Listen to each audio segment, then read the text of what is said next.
Hello all of you, welcome to my YouTube channel Learn Computer with RCS। Python fundamental series की इस video में आज हम loop else statement को discuss करेंगे।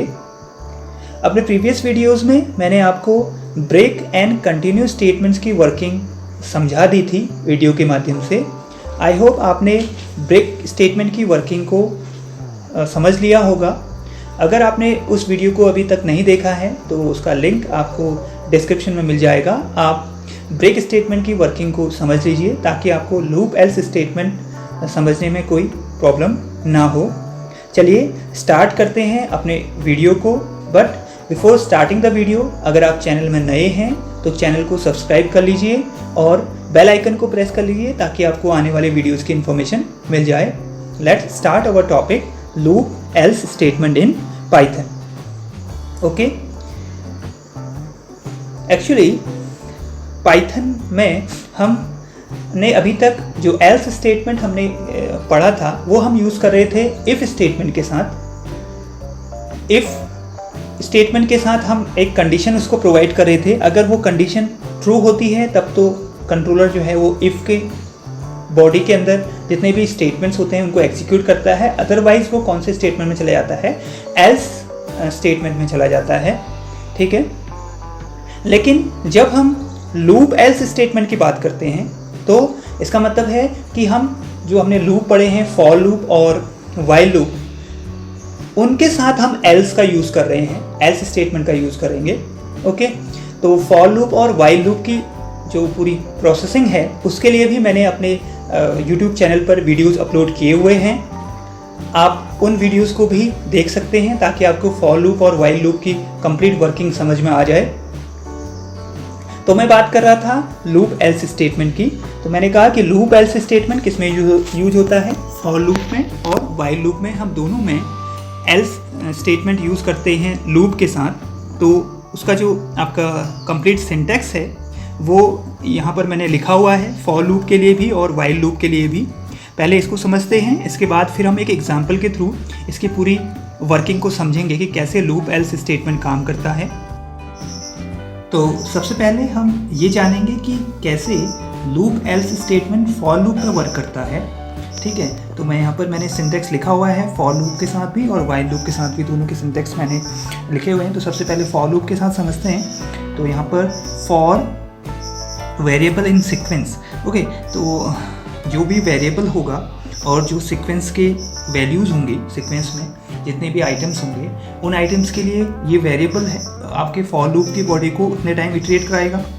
ओके, ये हमने फॉर लूप में पढ़ा हुआ है कि जो आपका लूप वेरिएबल होता है वो सीक्वेंस में जितने भी आइटम्स होते हैं, उसको सीक्वेंस से उसको प्रोवाइड करी होती है, उस सीक्वेंस में जितने भी आइटम्स होते हैं उन आइटम्स के लिए पर्टिकुलरली हर बार आपके लूप के बॉडी को इटरेट कराता है। ठीक है, तो होगा क्या, जब ये लूप कंप्लीट हो जाएगा, फॉर लूप पूरी तरह कंप्लीटली नॉर्मली टर्मिनेट हो जाएगा, उसके बाद कंट्रोलर आपका किस स्टेटमेंट में जाएगा?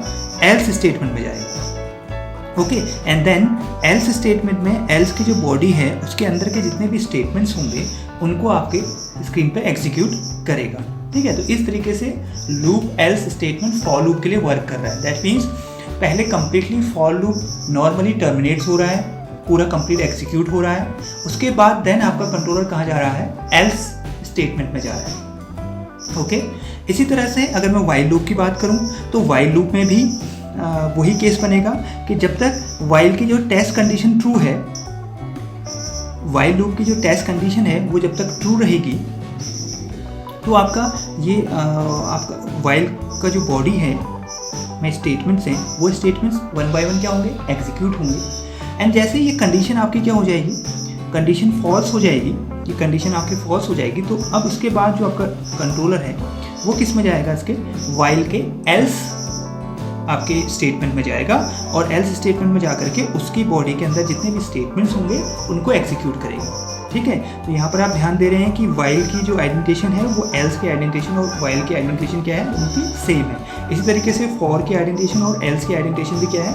सेम है। तो इसका मतलब जब आपका फॉर लूप या व्हाइल लूप नॉर्मली टर्मिनेट हो जाएगा उसके बाद आपका एल्स क्लॉज ऑफ की the L's clause of Python loop executes when the loop terminates normally. Else clause कब आपका एग्जीक्यूट होगा? जब कोई भी लूप है जिस लूप में हमने एल्स क्लॉज यूज़ किया हुआ है वो कंप्लीटली नॉर्मली टर्मिनेट हो जाएगा। ठीक है, तो कभी कभी क्या होता है कि इन लूप्स के बीच में हम क्या यूज़ करते हैं, ब्रेक स्टेटमेंट का यूज़ करते हैं। ठीक है, तो ब्रेक स्टेटमेंट क्या करता है, ब्रेक स्टेटमेंट का काम होता है लूप को टर्मिनेट करने का।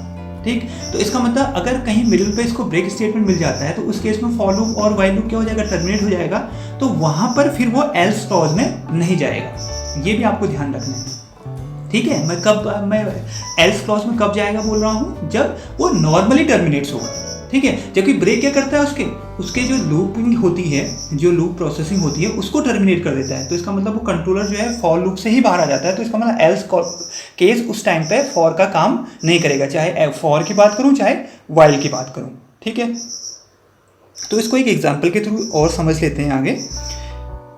लूप एल्स स्टेटमेंट का मैंने एक एग्जांपल बना रखा है। फॉर लूप के अंदर मैं वर्किंग बता रहा हूँ आपको कि कैसे loop else statement for loop में वर्क करेगा। तो यहाँ पर एक फॉर लूप मैंने यूज़ किया हुआ है फॉर ए इन रेंज। इसमें लूप वेरिएबल ए है और रेंज 1,4 है। दैट मीन्स ए आपका लूप वेरिएबल है, उसके लिए जो सीक्वेंस मुझे मिलेगी उसमें क्या क्या होगा, उसमें होगा 1, 2 और 3 वैल्यूज़ होंगी। ठीक है, तो इसका मतलब ए लूप वेरिएबल इस फॉर लूप को कितने टाइम इटरेट कराएगा, 3 टाइम इटरेट कराएगा। और जहाँ पर मैं फॉर की बॉडी को ध्यान बताऊँ आपको, तो ये कंप्लीट क्या है, आपकी फॉर की बॉडी है, फॉर लूप की बॉडी है। ठीक है, तो इसका मतलब a = 1 के लिए पहले ये पूरी कंप्लीट बॉडी एग्जीक्यूट होगी, फिर a = 2 के लिए कंप्लीट बॉडी एग्जीक्यूट होगी, इसी तरह से a = 3 के लिए ये पूरी कंप्लीट बॉडी एग्जीक्यूट होगी। उसके बाद आपका कंट्रोलर किस में जाएगा, एल्स क्लॉज में जाएगा। ठीक है, तो आप इसके अंदर प्रोसेसिंग करते हैं। फिर सबसे पहले a = 1 के लिए चेक करते हैं। a = 1 के लिए आप फॉर की बॉडी के अंदर कंट्रोलर आपका जाएगा, तो सबसे पहले यहाँ इफ़ कंडीशन लगी हुई है। ये चेक करेगा कि a modulus 8 = 0, that means 1 modulus 8 = 0 है, नो। इसका मतलब ये इफ़ स्टेटमेंट काम नहीं करना है। और इस इफ़ के अंदर क्या लगा हुआ है, ब्रेक लगा हुआ है, तो इसका मतलब ये ब्रेक यहाँ पर काम नहीं करेगा। a = 1 के लिए आपकी स्क्रीन पर आ जाएगा, ये स्टेटमेंट रन होगा, एलिमेंट इज और प्रिंट ए होना है उसी लाइन पे। तो element is print A, that means element is 1 आपकी स्क्रीन पर प्रिंट हो जाएगा। ठीक है, इस ढंग से एलिमेंट इज 1 आपकी स्क्रीन पे प्रिंट हो गया। ओके, इसी तरीके से आपका अब ये लूप सेकेंड टाइम पे a किसके लिए चलेगा, 2 के लिए चलेगा। a = 2 के लिए फिर ये चेक करेगा कि 2 मॉडुलस 8 = 0 है, नहीं, ये कंडीशन अभी भी फॉल्स है, तो ब्रेक काम नहीं करेगा। सीधे याला प्रिंट स्टेटमेंट एग्जीक्यूट होना है। प्रिंट स्टेटमेंट एग्जीक्यूट होना है तो आपकी स्क्रीन पर लिखा होगा एलिमेंट इज, और उसी के साथ क्योंकि एंड लगा हुआ है, यहाँ पर आप देख रहे हैं एंड एक आर्ग्यूमेंट लगा हुआ है, तो जो नेक्स्ट स्टेटमेंट है वो भी इसी के बाद प्रिंट हो जाएगा। तो प्रिंट ए लिखा है आपने, तो प्रिंट ए का मतलब ए की वैल्यू क्या है, 2 है, तो एलिमेंट इज 2 आपकी स्क्रीन पर लिखा हुआ आ जाएगा सेकेंड स्टेटमेंट। इसी तरीके से ये लूप क्या है, a = 3 के लिए वर्क करेगा। a = 3 के लिए फिर से आपका ये इफ़ कंडीशन चेक होगी। a = 3 के लिए भी इफ़ कंडीशन ट्रू नहीं है, तो सीधे ब्रेक वर्क नहीं करेगा। और प्रिंट स्टेटमेंट आपका या नेक्स्ट प्रिंट स्टेटमेंट वो वर्क करेगा और लिखा हुआ आएगा एलिमेंट इज प्रिंट ए का मतलब 3, ए की वैल्यू क्या है आपकी 3 है, तो एलिमेंट इज 3 आपकी स्क्रीन पर लिखा हुआ आ जाएगा। ठीक है, ये एक ही लाइन पे इसलिए लिखा हुआ आ रहा है क्योंकि प्रिंट स्टेटमेंट अलग अलग है। ठीक है, ये प्रिंट स्टेटमेंट अलग है, ये प्रिंट स्टेटमेंट अलग है, लेकिन दोनों का जो आउटपुट है वो एक ही लाइन पे इसलिए आ रहा है क्योंकि यहाँ पर आपने क्या लगा रखा है, एक एंड आर्ग्यूमेंट यूज़ कर रखा है। ठीक है, और बाय डिफ़ॉल्ट अगर आप एंड आर्ग्यूमेंट यहाँ पर यूज़ नहीं करते तो प्रिंट स्टेटमेंट क्या करता है, उनको नेक्स्ट लाइन पर प्रिंट करता है, क्योंकि एंड आर्ग्यूमेंट की बाय डिफ़ॉल्ट वैल्यू क्या होती है, /n होती है। ये हमने प्रिंट फंक्शन और इनपुट फंक्शन का जो वीडियो बनाया हुआ है उसमें देखा है। ठीक है, उस वीडियो को भी आप देख सकते हैं और प्रिंट के बारे में इंफॉर्मेशन जानने के लिए। ठीक, तो अब इसका मतलब a = 1 के लिए, a = 2 के लिए और a = 3 के लिए ये आपका फॉर लूप वर्क कर चुका है, फॉर लूप कंप्लीटली एग्जीक्यूट हो चुका है। तो इसके बाद अब कंट्रोलर आपका सीधे कहाँ चले जाएगा, फॉर के एल्स में चला जाएगा और लिखा हुआ आएगा ending loop after printing all the element in sequence of sequence, ending loop after printing all element of sequence, ऐसा स्क्रीन पर आपका लिखा हुआ आएगा। ठीक है, तो फॉर लूप आपका नॉर्मली टर्मिनेट हुआ, कहीं पर उसको ब्रेक नहीं यूज़ हुआ। ठीक है, ब्रेक नहीं मिला उसे, ब्रेक स्टेटमेंट कहीं पर भी नहीं मिला इन तीनों केसेस में। 3 केसेस के लिए उसको चलना था, a = 1 के लिए, a = 2 के लिए और a = 3 के लिए चलना था फॉर लूप को। तो जब वो प्रोसेस हो रही थी उस प्रोसेस में कहीं पर भी उसको ब्रेक नहीं मिला। ठीक है। तो इसका मतलब लूप क्या हो गया, नॉर्मली टर्मिनेट हो गया है। जब लूप नॉर्मली टर्मिनेट हो गया है तो इसका मतलब अब वो एल्स क्लॉज में कंट्रोलर जाएगा ही जाएगा उसका, ठीक है। तो एल्स क्लॉज में उसका कंट्रोलर गया और ये प्रिंट स्टेटमेंट आपका एग्जीक्यूट हो गया, ठीक है। तो ये तो था जब लूप आपका नॉर्मली टर्मिनेट हो गया। सपोज ये जो स्टेटमेंट है इसके अंदर if statement a modulus 8 equal to 0, इसको मैं चेंज कर देता हूँ थोड़ी देर के लिए और उसको यहाँ पर लिख देता हूँ if a modulus 2 equal to 0। ये मैंने स्टेटमेंट चेंज कर दिया। सपोज इस प्रोग्राम में ही इस प्रोग्राम को पूरा चेंज कर दिया और इसकी जगह पे ये स्टेटमेंट लिख दिया। और उस केस में अब ये फॉर लूप कैसे वर्क करेगा, केसेस वही होंगे, रेंज जो आपको मिलेगी वो क्या क्या मिलेगी, a इक्वल टू 1 2 और 3, 3 केसेस में चलना है। a 1 के लिए चलना है, 2 के लिए चलना है, 3 के लिए चलना है, ठीक है। तो अब पहले केस में जब a इक्वल टू 1 के लिए ये फॉर लूप एग्जीक्यूट होगा तो यहाँ पर चेक करेगा a modulus 2, that means 1 modulus 2 equal to 0।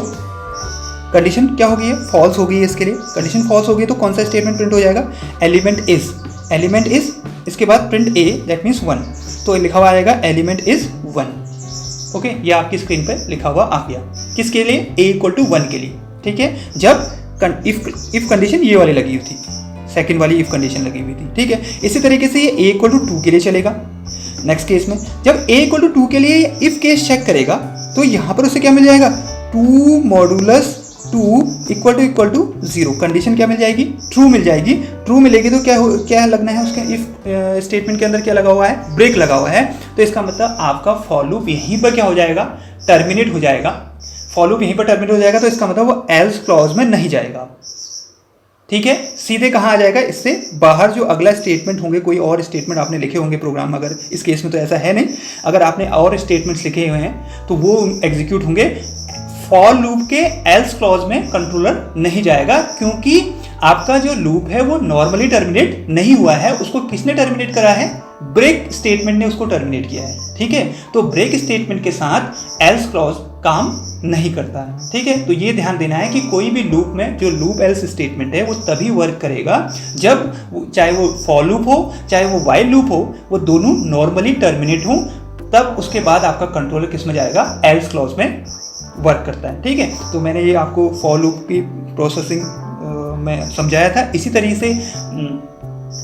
तरीके से आप वाइल लूप में भी इसको चेक करके देख सकते हैं कि वाइल लूप में भी अगर आपने मिडिल में, क्योंकि वाइल लूप अगर कंडीशन ट्रू होते जा रही हैं और लेकिन बीच में कहीं पर ब्रेक स्टेटमेंट मिल रहा है और ब्रेक उसको कंट्रोलर को आपका वाइल लूप से टर्मिनेट कर दे रहा है, वाइल लूप को टर्मिनेट कर दे रहा है, कंट्रोलर को टर्मिनेट कर दे रहा है, तो इसका मतलब वो एल्स क्लॉज में फिर नहीं जाएगा, ठीक है। तो इस ढंग से काम करता है आपका loop else statement in Python में लूप एल्स स्टेटमेंट इस तरीके से वर्क करता है, ठीक है। तो आई होप आपको ये वीडियो समझ में आ गया होगा। नेक्स्ट वीडियो में मैं इसको प्रैक्टिकली आपको पाइथन आईडीएली में इसका प्रोग्राम बना के दिखा भी दूंगा, ठीक है।